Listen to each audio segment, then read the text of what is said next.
Hello everyone, welcome back to my channel life with Pooja official. ఈరోజు నేను మీకు ఒక మంచి యమ్మీ రెసిపీ చూపిస్తాను. ఇది వచ్చేసి స్నాక్గా కానీ, మనకి డిన్నర్ కానీ, late night hunger cravings fulfil చేసుకోవడానికి కానీ చాలా బాగా టేస్టీగా ఉంటుంది. చాలా ఫుల్ఫిల్లింగ్గా కూడా ఉంటుంది, ప్లస్ హెల్దీ కూడా. హై ప్రోటీన్ తీసుకోవాలనుకున్న వాళ్ళకి ఖచ్చితంగా బాగా పనికొస్తుంది ఈ రెసిపీ. ఈ వీడియోలో చూపించినట్టు మీరు నేను తీసుకున్న vegetables like onion, capsicum, cucumber ఇవన్నీ ఫైన్గా చిన్న చిన్న క్యూబ్స్ లాగా కట్ చేసుకోవాలి. ఎంత ఫైన్గా కట్ చేసుకుంటే అంత బాగుంటుంది. చిన్న చిన్న 1 సెంటీమీటర్ క్యూబ్స్ అనమాట. ఇంకా మీకు కావాలంటే ఎక్స్ట్రా మీకు నచ్చిన వెజిటేబుల్స్ కూడా యాడ్ చేసుకోవచ్చు. ఈ రెసిపీకి నేను ఇప్పుడు ఒక 1 బిగ్ సైజ్ ఆనియన్ తీసుకున్నాను. ఆనియన్ ఫైన్గా చాప్ చేసుకున్నాను. నెక్స్ట్ ఒక క్యాప్సికమ్ తీసుకున్నాను, గ్రీన్ క్యాప్సికమ్, అది ఫైన్గా చాప్ చేసుకున్నాను. ఇంకా 1 ఫుల్ క్యూకుంబర్ తీసుకున్నాను. క్యూకుంబర్ మన ఇష్టము, మనం ఎంతైనా మనం బాగా ఎక్కువ కన్జ్యూమ్ చేస్తామంటే ఇంకోటి కూడా హాఫ్ తీసుకోవచ్చు. పీస్ ఫైన్గా చాప్ చేసేసుకుంటున్నాను నేను.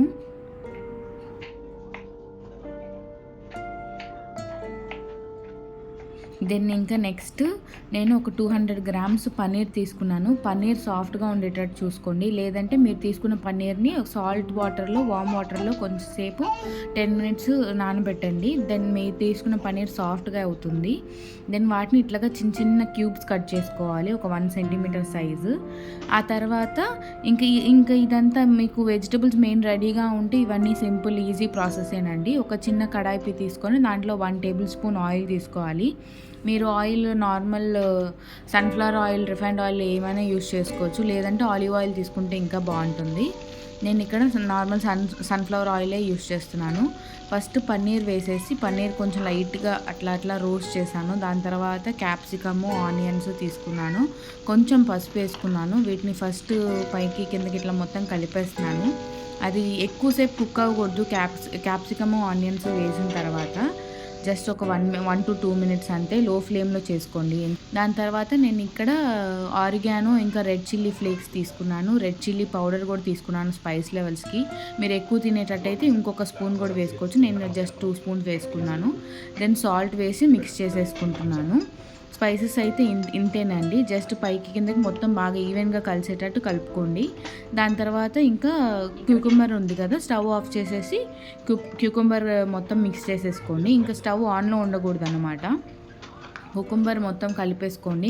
ఎందుకంటే ఉన్న హీట్తో ఈ వెజ్జీస్ అన్నీ జస్ట్ పార్షియల్గా కుక్ అవుతాయి అంతే. కుకుంబర్ అయితే కుక్ అవ్వకూడదు. క్యాప్సికము 1-2 మినిట్స్ కుక్ అవుతే చాలు. ఆ తర్వాత కొంచెం వెజ్జీస్ అన్నీ ఇదంతా కూల్ డౌన్ అయిన తర్వాత మీరు అప్పుడు మైనస్ వేసుకోండి. మైనస్ కానీ కెచప్ కానీ ఇదంతా ఆల్రెడీ ముందు ప్రిపేర్ చేసినంత హీట్ తగ్గిన తర్వాత, కూల్ డౌన్ అయిన తర్వాతే మిక్స్ చేయాలి. నేను 3 స్పూన్స్ మైనీస్ తీసుకున్నాను. మీరు ఏ కంపెనీ మైనీస్ తీసుకున్నా పర్లేదు, హోమ్ మేడ్ మైనీస్ చేసుకున్నా పర్లేదు. తర్వాత ఒక 4 స్పూన్స్ కెచప్ తీసుకున్నాను. ఇదంతా మొత్తం ఈవెన్గా కలుపుకోండి. దెన్ నేను ఇక్కడ బ్రౌన్ బ్రెడ్ తీసుకున్నాను. బ్రౌన్ బ్రెడ్ అండ్ చీజ్ తీసుకున్నాను. దాంట్లో మీరు కావాల్సిన ఆ స్టఫింగ్ ఆల్రెడీ ప్రిపేర్ చేసుకున్న మన స్టఫింగ్ ఉంది కదా, అది నేను 3 టేబుల్ స్పూన్స్ దాకా పట్టింది.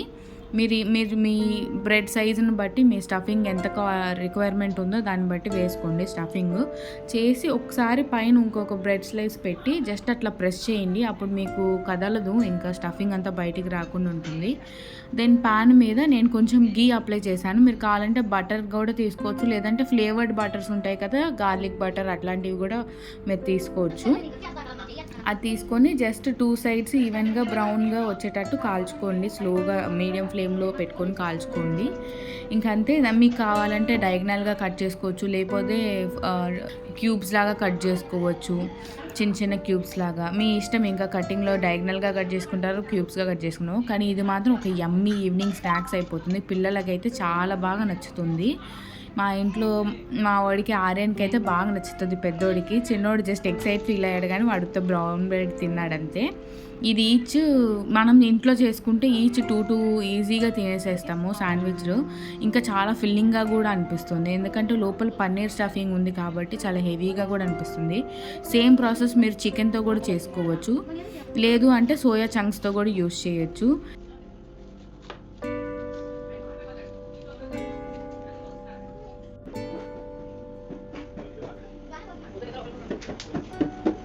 అదిగోండి వాసన చూసి బాగుంది అని వాడు తినడు కానీ జస్ట్ ఆ ఎక్సైట్మెంట్ అంతే.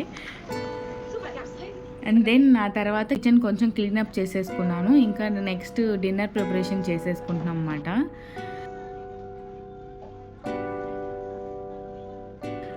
డిన్నర్కి వచ్చేసి ఈరోజు నేను బగారా రైస్ ఇంకా వెజిటేబుల్ కర్రీ చేసుకుందాం అని అనుకున్నాము. దానికి కావాల్సిన ప్రిపరేషనే చేసుకున్నాము.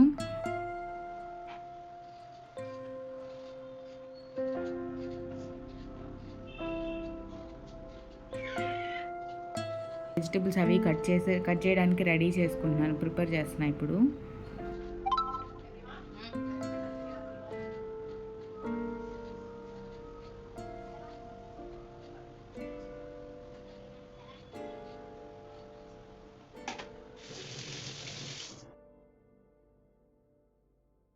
ఇక్కడ నేను వెజిటేబుల్స్ మిక్స్డ్ వెజ్ కర్రీ కోసం నేను బ్లింకిట్లో ఆర్డర్ పెట్టానండి.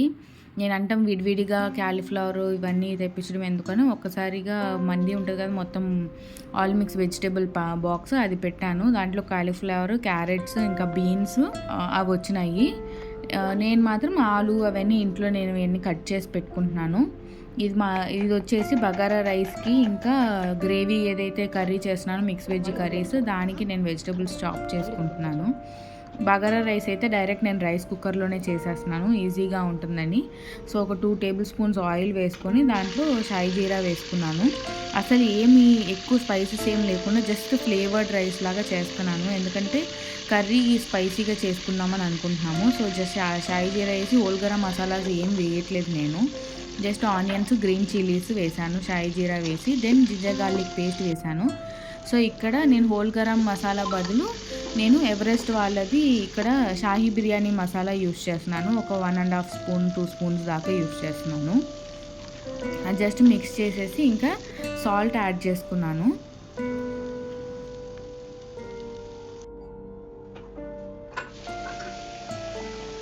రైస్ ఆల్రెడీ నీట్గా శుభ్రంగా వాష్ చేసి పెట్టుకున్నాను. క్లీన్గా నేను ఇక్కడ యూస్ చేసిన బాస్మతి రైస్ కాబట్టి ఒక 2-3 టైమ్స్ నీట్గా క్లీన్గా వాష్ చేసి సోక్ చేసి పెట్టిన బాస్మతి రైస్ అది. దాన్ని డైరెక్ట్గా రైస్ కుక్కర్లో వేసేసి కుక్ చేసుకుంటున్నాను.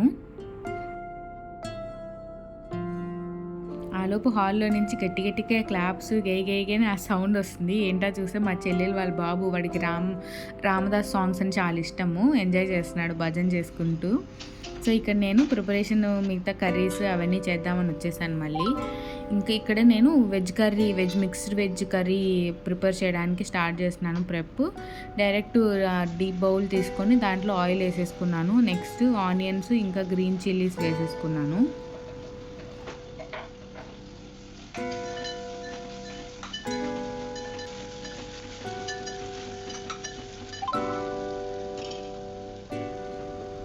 అవి కొంచెం ఇంకా సాఫ్ట్ అయినాక జింజర్ గార్లిక్ పేస్ట్ వేసుకున్నాను. మొత్తం నీట్గా మిక్స్ చేసుకుంటున్నాను. ఆ పచ్చివాసన అంతా పోయేదాకా కలుపుకోండి.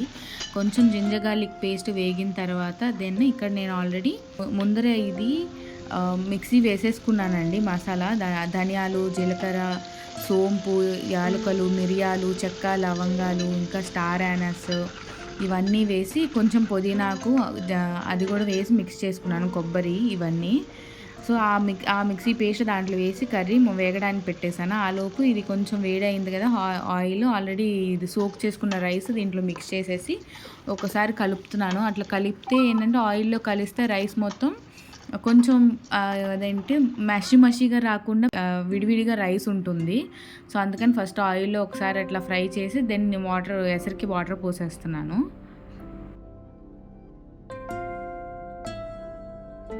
ఇంకా దెన్ రైస్ అంతా మొత్తం నీట్గా కలిపి ఒకసారి సాల్ట్ టేస్ట్ చూసుకొని మూత పెట్టేశాను అది కుక్ చేసుకోవడానికి. ఆలోపు ఇక్కడ ఈ పచ్చి మసాలా ఇవన్నీ వేగిపోయినాయి కాబట్టి దాని తర్వాత ఆల్రెడీ బాయిల్ చేసుకున్న మిక్స్డ్ వెజిటేబుల్స్ అంతా దాంట్లోకి తీసి వేస్తున్నాను.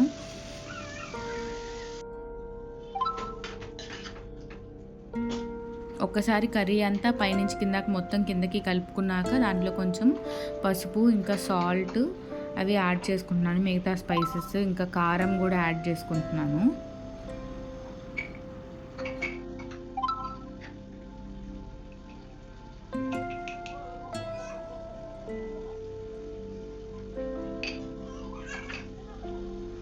ఇంకా మొత్తం ఉప్పు, కారం, పసుపు ఇవన్నీ నీట్గా మిక్స్ చేసేసుకున్న తర్వాత ఆల్రెడీ వెజిటేబుల్స్ బాయిల్ చేసిన వాటరే నేను ఇక్కడ పల్చని చేయడానికి వాడుతున్నాను. గ్రేవీ కన్సిస్టెన్సీ థిక్నెస్ అడ్జస్ట్ చేసుకోవడానికి వాడుతున్నాను. ప్లస్ ఇంకా నేను కొంచెం పెరుగుని మిక్సీలోనే చిలికేసి ఆ పెరుగుని కూడా వేసేసానండి. నెక్స్ట్ ఇంకా బాయిల్కి వచ్చేసినాక మొత్తం కొత్తిమీర చల్లేసేసి గార్నిష్ చేసుకున్నాను. కొత్తిమీర ఫ్లేవర్ ఖచ్చితంగా చాలా బాగుంటుంది. ఇంకా డాడీకి నేను ప్లేటింగ్ చేసేసిన, డాడీకి అన్నం వడ్డించేసి పెట్టేస్తున్నాను. గ్రేవీ అయితే చాలా టేస్టీగా వచ్చింది.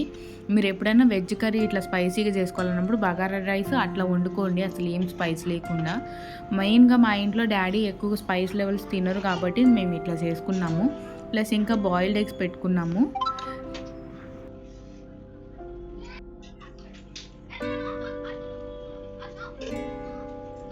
కజిన్స్ ఇంటికి వచ్చారు. సో ఇంకా ఆ రోజు కొంచెం పిజ్జా అవి తెప్పించుకొని కజిన్స్తో ఇంకా ఫన్ టైం ఎంజాయ్ చేసాము.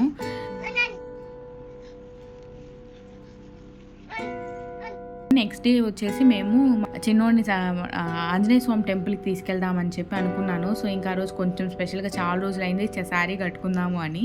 ఇక్కడ ఫన్ పార్ట్ ఏంటంటే శారీ కట్టుకున్న తర్వాత మా చిన్నోడు అసలు నన్ను గుర్తుపట్టలేదు, ఏడ్చాలి చాలాసేపు నా దగ్గరకు రావడానికి. ఆ తర్వాత కానీ నాకు అర్థమైంది శారీకి ఉన్న చెమ్కీలు పాపం వాడికి గీరుకుంటున్నాయి, అందుకే రావట్లేదు అనుకుని. కానీ ఫస్ట్ నేను శారీ కట్టుకోవట్లేదు కదా, మేబీ వాడు నన్ను చూసి భయపడుతున్నాడేమో, అసలు రావట్లేదేమో అనుకున్నాను. కానీ అది కాదు రీజన్. తర్వాత ఇంక టెంపుల్కి వెళ్ళి వాడికి కొంచెం అక్కడ మేము బేసికలీ ఏంటంటే అన్నప్రాసన చేసే ముందు ఆంజనేయ స్వామికి అరటిపళ్ళు చెల్లించి అక్కడ అరటిపండు ఫస్ట్ తినిపించినాకే అన్నప్రాసన చేస్తాము. సో ఇక్కడ అదే చేస్తున్నాం. ఫస్ట్ మా మమ్మీ అరటిపండు కొంచెం చిన్న పీస్ తినిపిస్తున్నారు. వాడికి 4 months కంప్లీట్ అయ్యి 5th month వచ్చింది. సో అందుకని ఈ రిచువల్ చేసుకున్నాము. ఇంక ఈ వీడియోకి ఇంతే. Thank you so much for watching.